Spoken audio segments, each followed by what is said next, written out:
La Commission électorale nationale indépendante à la fibre optique pourra, d'une manière ou d'une autre, faciliter la communication entre les différents centres à travers le pays. Cette institution d'appui à la démocratie pourra désormais bénéficier de la rapidité de cette nouvelle technologie. C'est un pas de plus que vient de franchir la Commission électorale nationale indépendante avec sa connexion à la fibre optique. Un raccordement qui devra accélérer le système de transmission rapide et sécuriser bien plus les données électorales. Le directeur général de la Société congolaise des postes et télécommunications rassure de la fiabilité de cette réalisation. La CENI va désormais être connectée à l'Internet public mondial avec du très haut débit.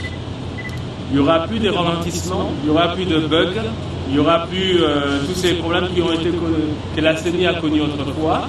Deuxièmement, c'est l'intranet, c'est-à-dire que tous les sites de la CENI qui seront connectés à la fibre optique auront également du très haut débit pour leur propre Internet, mais également pour la communication, aussi bien de la data, des informations qui sont sensibles, comme vous le connaissez.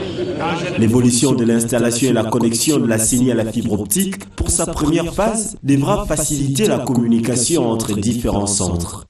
Pour cette première phase, la CENI se raccorde à la fibre optique déjà opérationnelle sur le tronçon Moanda-Sakania pour interconnecter 9 secrétariats exécutifs provinciaux ou CEP,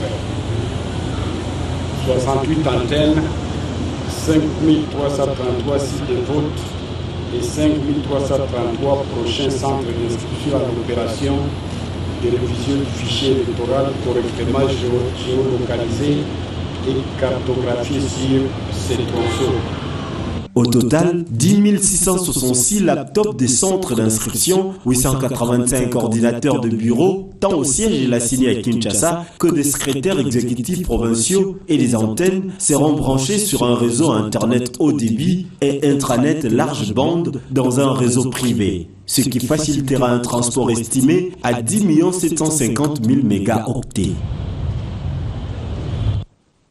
Et entre-temps, la Commission électorale nationale indépendante, avec ses différents partenaires, continue à peaufiner des stratégies pour un processus apaisé. Le vice-président de cette institution d'appui à la démocratie a échangé hier avec la délégation du gouvernement central, mais également la MONUSCO. Il était question de connaître le plan de déploiement dans plus de 15 sites sur toute l'étendue de la République démocratique du Congo. C'est un avion qui amène le matériel atterrissé à Kinshasa.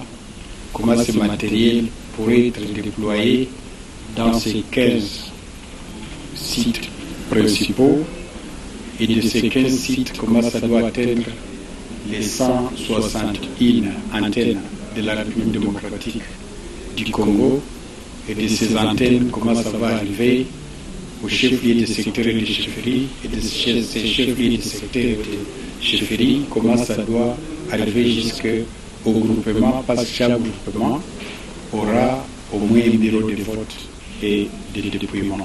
Nous avons même parlé de la sécurisation des élections des gouverneurs qui auront lieu d'ici 8 jours, le 26 mars 2016.